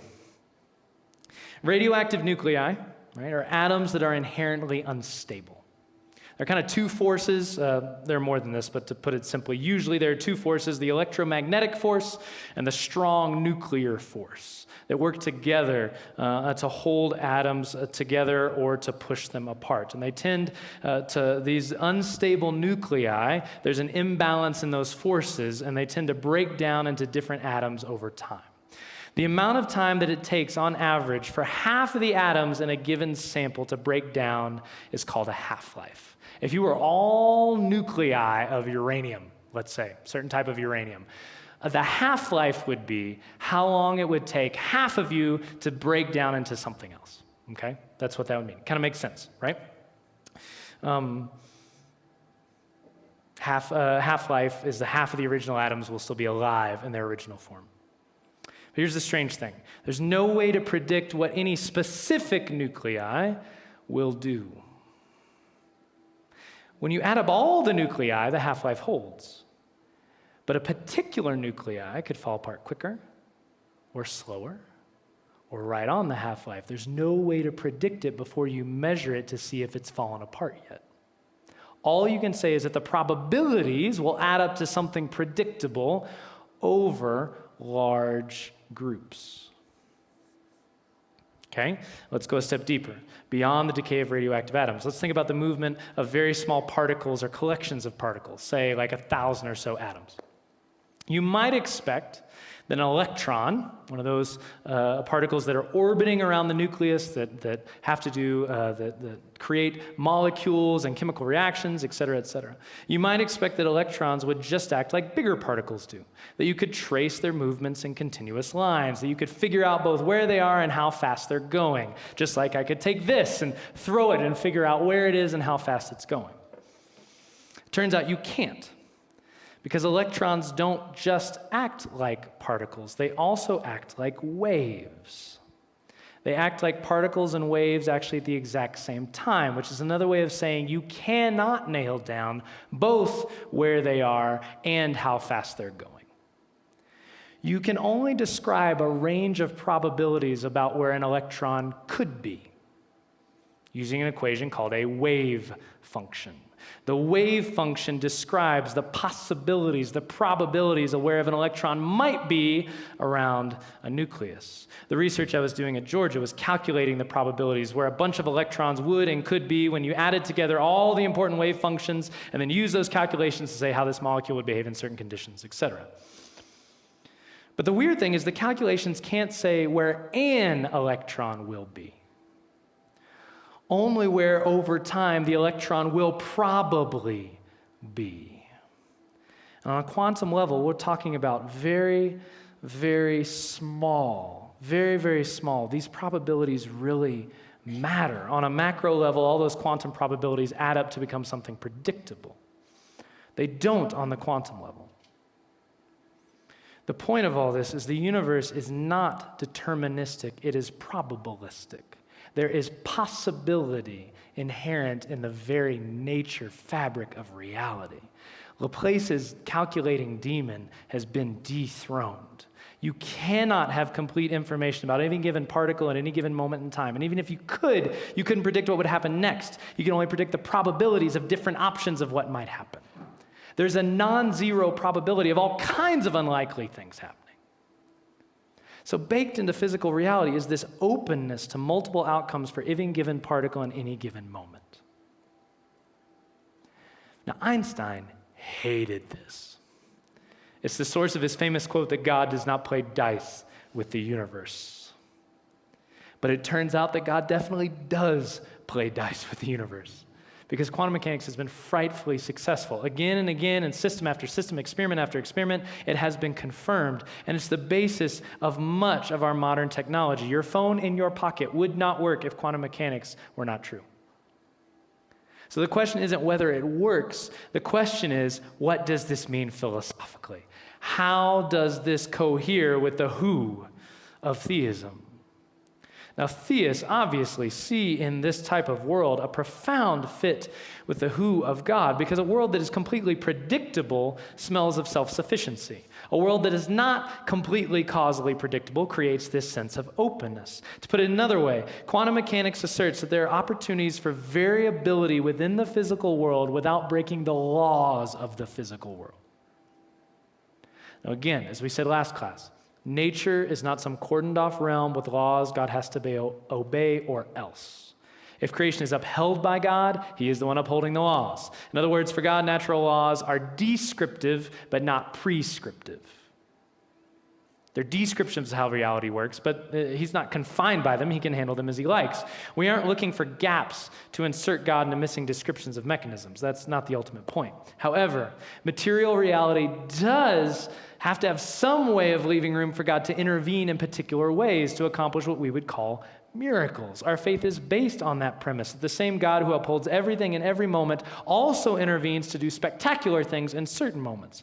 And in quantum theory, a new door opens to that kind of intervention. Every moment, every particle has options. And it's not hard to predict or to picture a supernatural force operating within that inherent probability. It becomes even easier to imagine how this might work when you combine quantum mechanics with what's called chaos theory, which is the path Polkinghorne, my tea-chugging Anglican priest physicist, this is the path he takes. Chaos theory says that in very complicated systems, small changes in initial conditions have massive effects on later outcomes. For example, if you are calculating the dynamics of a collection of air molecules, Polkinghorne says, you will make a serious error about where all those are going to be within the millionth of a second time frame if you don't take into account the effect of an electron gravitationally pulling that air from the other side of the universe. Very small effects can lead to big changes in complicated systems down the line. This is kind of paraphrasing the butterfly effect, right? So it's not hard to imagine how a quantum mechanical world could be porous to a divine will. But not only a divine will, it could also be potentially porous to our will. Christian faith assumes that human beings can make real decisions, that we can have real moral culpability. If everything is already determined, that's not really possible, or at least it's not a good fit. Real freedom requires choices, and quantum mechanics implies the possibility of choice at the most fundamental level of reality, or at least options to choose from would be a better way to say it. Many theorists speculate, because computers now depend on quantum mechanical effects, that our brains probably do as well, since our brains are vastly more complicated than computers. Now, does any of this prove anything? No. But are physicists comfortable with it? No.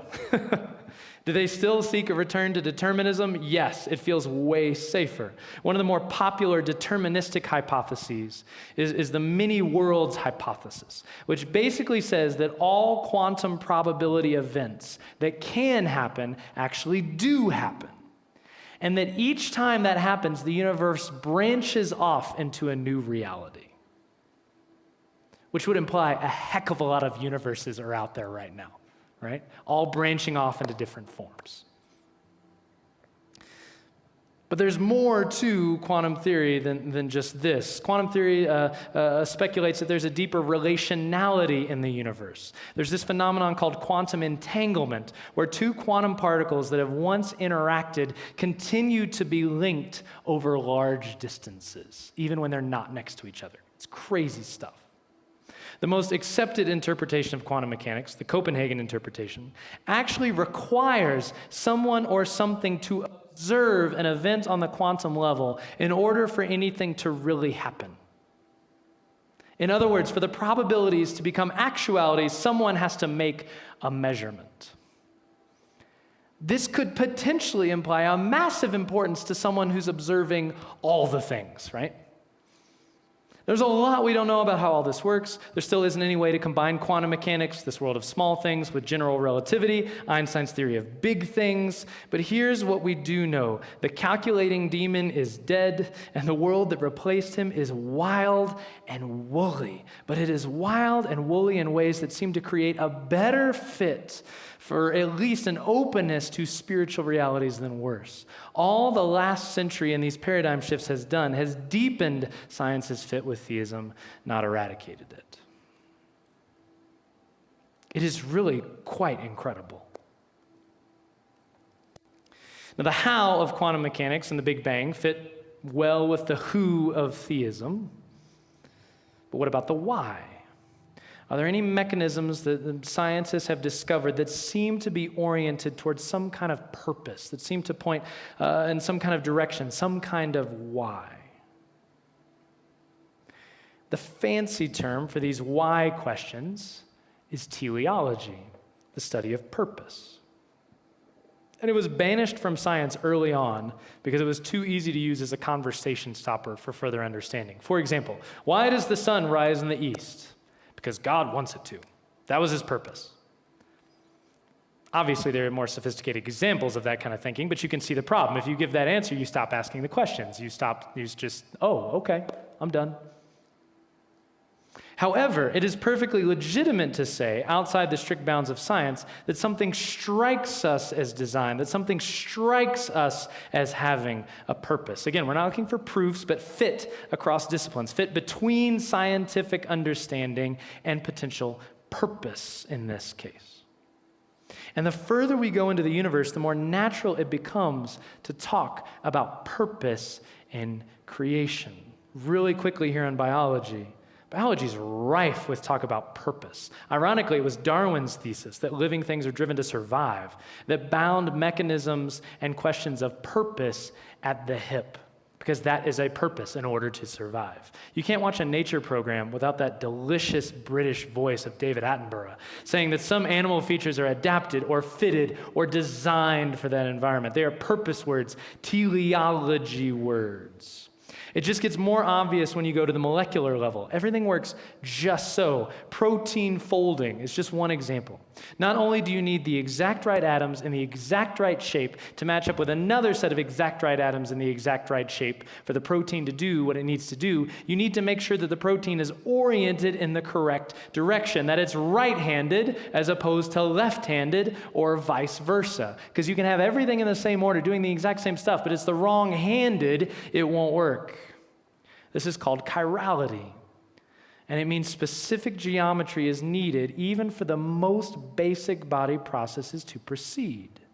Notice what I said there. It is needed for the processes to proceed. That's purposeful language, and it leaps off the page in biology. It also starts to leap off the page when you look at the universe, because the universe is filled, absolutely littered with strange, odd coincidences. And all of those coincidences are necessary for the existence of life as we know it. Commonly, these are called anthropic coincidences. Anthropic means humans or people, but really they're just life coincidences, and really they're mainly carbon coincidences. How do we get to the point where we can have carbon-based life? Now, I've heard these kinds of arguments, these anthropic coincidences, used in Christian contexts for the earth itself, right? Goldilocks type arguments. You've heard some of these, right? The earth is not too close to the sun, it's not too far, it's just right. Goldilocks kind of stuff. And people have used that argument as an expression of design or purposefulness. This is what God intended. But here's the problem. There are lots of planets, like a ton of planets. Scientists currently estimate that there might be 2 with 26 zeros after it planets. So the odds are some planet out there might have qualities amenable to life. It might also be in a Goldilocks zone because there's a lot of different options. So if someone's using that argument about the Earth, it's not a good argument and you should be skeptical of it. However, there's only one universe that we know of. So the fact that there are coincidences in a universe, that's quite different. Because as far as we know, there's only one shot at it. It's much more reasonable to talk about coincidences for the sake of a purpose with one item than 2 with 26 zeros after it items. Okay? So examples of coincidences in the universe include things like the strong nuclear force, which holds nuclei together, the inside of atoms. We talked about that with radioactivity. We need a wide variety of elements to survive, and these elements are made by fusing protons and neutrons together to form a nucleus, and then these smaller nuclei are combined to form bigger nuclei, and on and on and on. This happened, we think, at the Big Bang, and in stars, and supernovas, and all kind of slightly different ways. But if the strong nuclear force were 10% weaker, it couldn't hold a proton and a neutron together at all. And if it were even 4% stronger, different combinations of protons and neutrons would form that would make stars burn out extremely fast. The strong nuclear force is actually in a Goldilocks range. Okay, so we've got to get up to larger and larger elements, though, for us to survive. So that proton and that neutron aren't going to do much for us, but they continue building, getting eventually to 2 protons and 2 neutrons. These are called helium-4 or alpha particles. Now, alpha particles, these 2 protons, these 2 neutrons, are crazy stable. They're like the loners of the element building block world. They don't want to combine with one more proton or neutron or even with another alpha particle. However, it turns out that if 3 of these alpha particles, 3 of these helium-4s come together for 100 millionth of a billionth of a second, literally 0.0001701 seconds, this special island of stability forms, this very narrow island of stability. It's kind of like when you're singing in the shower and you hit that note that makes the whole room like vibrate and resonate. You know what I'm talking about? It just fills up the space. Materials have resonance frequencies. It's vibrating at a certain frequency, and so do nuclei. And at this point where they all 3 come together, there is a special resonance frequency at exactly 7.66 mega electron volts that actually allows them to bind together. If that resonant frequency wasn't there, nothing above helium would exist. And you need more than helium. Okay, I can see, and we're at the point of the night, eyes glazing over, so we'll leave off with the fine structure constant, lots more things. The point is that the universe seems to be constantly on the edge of falling apart.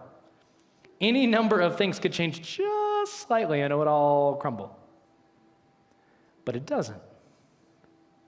Why?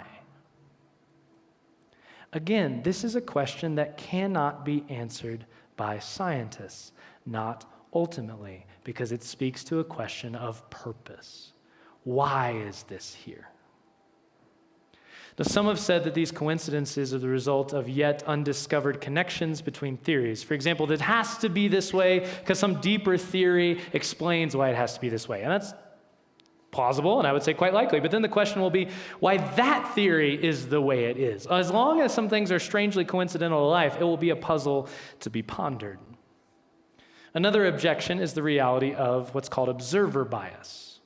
Right? Well, since we're here, it couldn't be any other way. If the universe wasn't geared for life, we wouldn't be here to notice all these coincidences, which is true.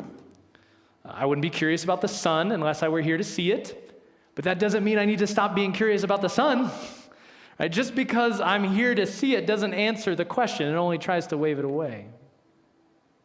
One popular reply to the idea of these coincidences is that there are, in fact, many, many universes, each with different values for these laws and constants. These are called multi-domain or multiverse theories instead of a universe, multiverse. But it really strikes me as curious how often, we've already hit it a couple times, that science feels the need to postulate something beyond what it can observe to make sense of what we can observe. As Stephen Barr puts it, it seems that to abolish one unobservable God, it takes an infinite number of unobservable substitutes. Multiple quantum universes, multiverses where all the constants can have any number that they want to have, and we just happen to pick on the right one. Now, these coincidences prove anything? No. And we shouldn't try to prove. That's not the point. We need to let that go. But lying underneath the biological realm and the physical realm, these rumors, these hints, these notions of design are everywhere. That doesn't mean that someone named God who sent Jesus Christ and the Holy Spirit is stepping in and making them go. It does mean, we have to have scripture for that. Science can't tell us that. Science can't even hint towards that. But it does mean that the who and why of theism is a good fit with the how of modern science, with the how of what we've discovered, especially in the last 100 years. And that is ultimately what we should expect as Christians. If there is one integrated, sacramental reality where the who coheres with the how and the why, where the mechanisms that underlie reality are just one part of the tapestry of a sacramental universe.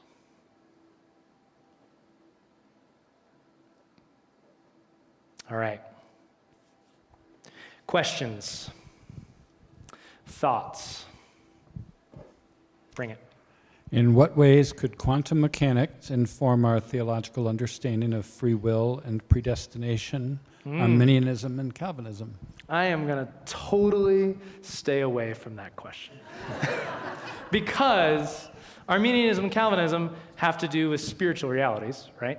And so aren't really affected by this. Now, there are larger questions of a broader determinism that goes beyond like the spiritual question of who's saved, right? That underlie how does God interact with his creation? They're questions of providence. And I think it actually really speaks into that. And it says what we said earlier, that there does seem to be this openness in the universe to option, right? That's actually baked in.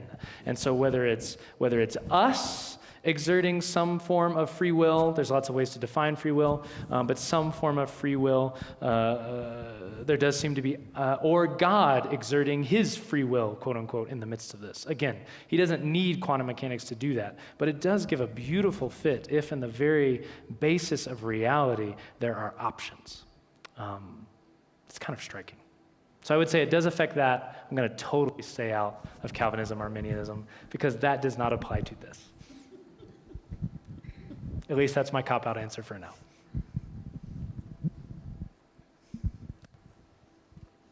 So I'd like to ask you about time, space, and matter. When you talk about the who, to me, I think of a who bound by time, space, and matter, but it seems as if that's just another tool in the arsenal of the who. Mm-hmm. Could you expound on that a little? Yeah, absolutely. So when we're phrasing these, when we're talking about these questions, and I realize that using these small question words, for simplicity's sake, trying to make it simple, but it can also be confusing.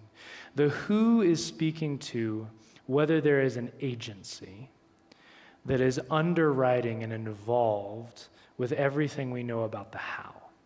Naturalism would say there is no who, there is no agency, right? Matter is all there is. There's no purpose in this. There's no design in this. It has just come to be.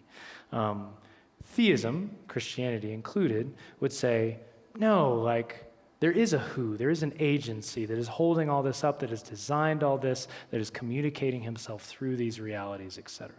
So the question that I'm trying to ask is, from the how that we know of modern science, does that fit at all with a Christian idea of who, with a Christian picture of who this God might be? Now, there could be other who's, right? You hear about You hear about sometimes scientists postulating about aliens planting life on Earth, et cetera. They're postulating some form of agency, some form of who. But those are who's within the system that can't explain why everything is rational and ordered, why we're such a fit with the created world, et cetera. So what I'm trying to say is what we know of modern science and the assumptions that undergird all of science, those actually are quite a good fit with a Christian idea of who God is. They do not prove that God exists. That's something that they can't do just by nature of definition. But they do suggest that we should at least be open to this fit because it doesn't directly contradict at all. In fact, it creates really interesting possibilities that we didn't see in the year 1900, for example. That's what I'm trying to say. That's my argument.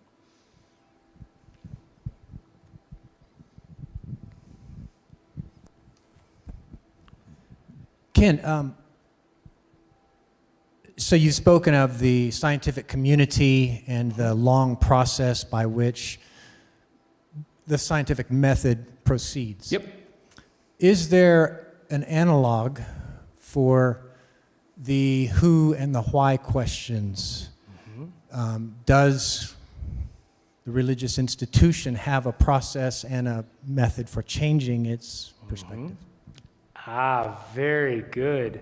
Yes, which is why I'm Anglican. And for those that aren't, that's totally fine.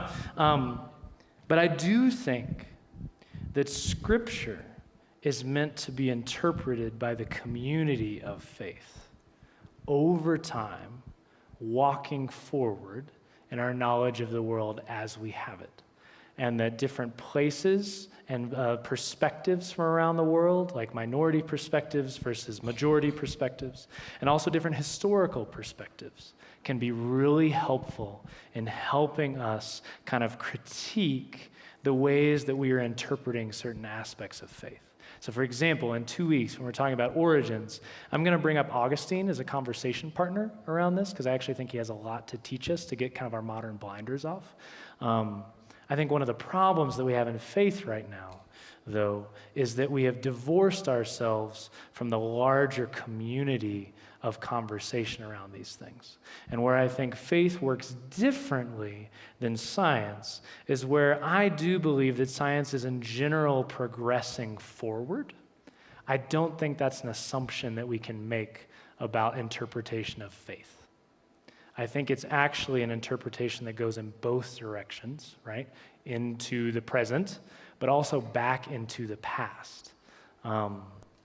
That we actually need to listen to all these voices in such a way that we can self-critique ourselves and our beliefs on these things. So I don't believe there's a linear progression forward. After Christ coming, obviously, that would be a fulfillment of everything that came before that. I don't think there's necessarily a progression forward from there. There's nothing to suggest that there would be. I find safety in, let's take the bigger picture of the entire Christian community and let's look at that, which is different from science, which is in general, we hope, progressing forward into true knowledge about where things are.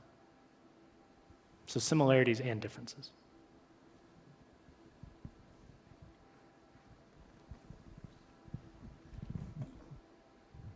Okay, so kind of speaking to last class when you talked about us being priests of his temple of creation.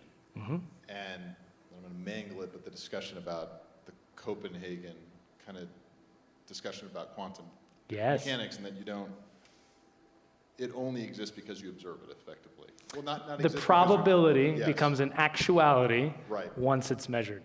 Is that, not to get into the Goldilocks discussion, but is that sort of one of our, I don't know, priestly duties, I guess, of looking at those kinds of things to form the actuality, I guess? I don't know. Okay. I don't know. It's a great question. And that's what's so fascinating about this, is there's still so much we don't know about how all this works, because a lot of it is not directly observable. We can only observe the effects of it, right? But again, there were conversations going back and forth about cats in boxes, and they're simultaneously dead and simultaneously alive. If any, Schrodinger's cat, all those type of things. So there's still like ways of understanding this which are beyond us at this point. I do think that there is a responsibility as priests of creation in order to receive the creation of God as given, like the sense of like we were given the animals to name. I think we're given the quarks to name. I think we're given the realities of mechanics to name. I think that's part of who we are as humans, what we have been given to do. Once we do that, we still have to figure out what to do with it, which is where we were at the first part of the class, right? Like, what is this for? But I think at least part of what it's for is for the appreciation of how all this reflects the God who made it.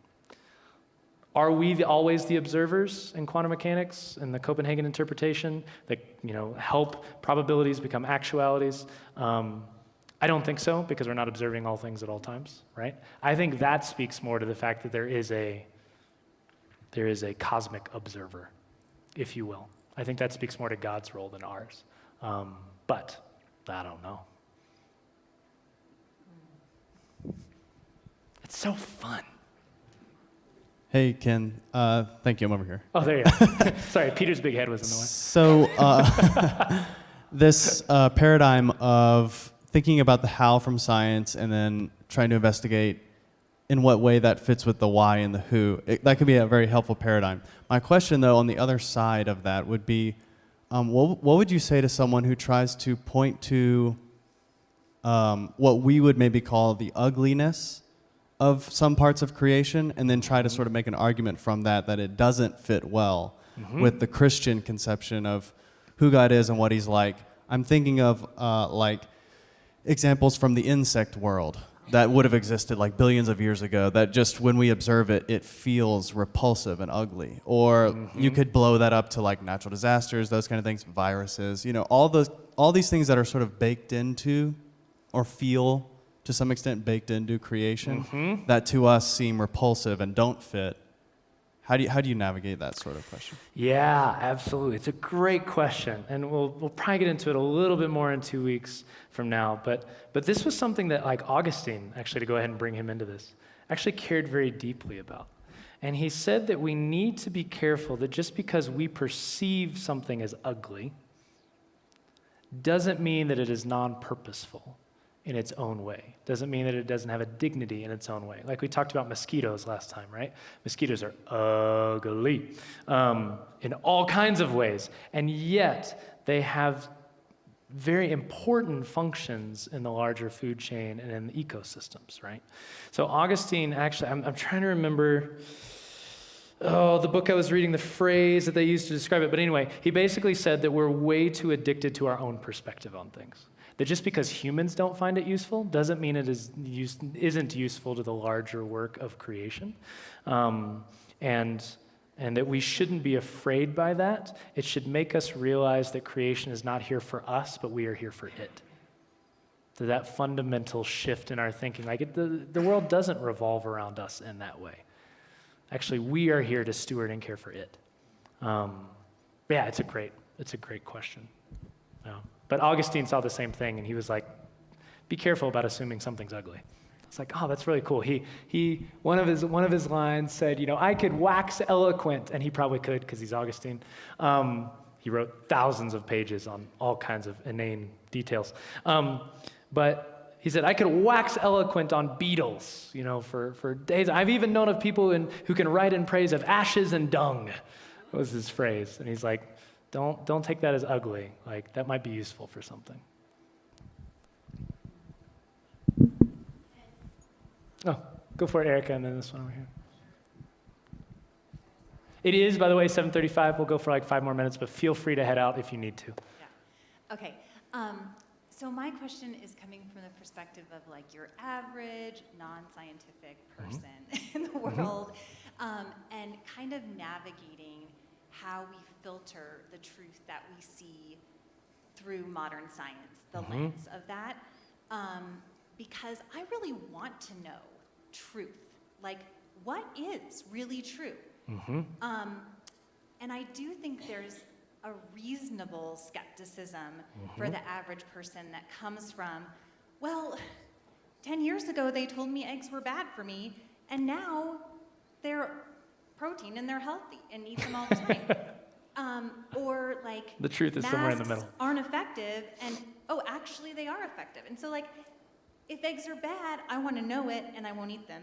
And if masks are effective, I want to know it and I will wear it. Do you know what I mean? But it's a little bit tricky when you do see this sort of evolution of what really is the truth. Yep. And so from what I'm hearing you saying, kind of with this linear progression of knowledge in that particular realm of science, that whatever's the newest is what we should go by? Or I don't know, like how do we navigate, like what's really a fact here Yep. versus not, and how much should we sort of hold back judgment of like, this is absolute truth versus, you know what, in the future this might change. We thought the universe was static, but actually it's not. And so it kind of changes what Absolutely it does. Yeah. Absolutely it does. Everything could change.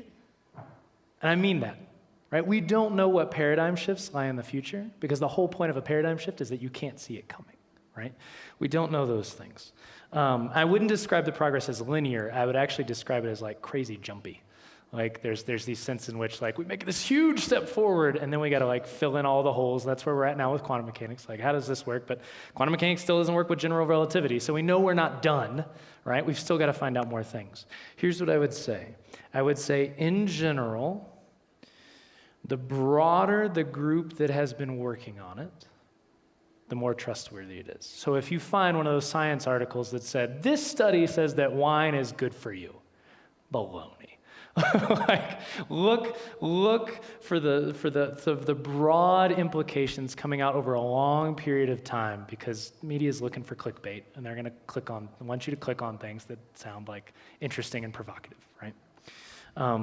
The other thing I would say is the decision that we have most of the time, the decision we have most of the time is to trust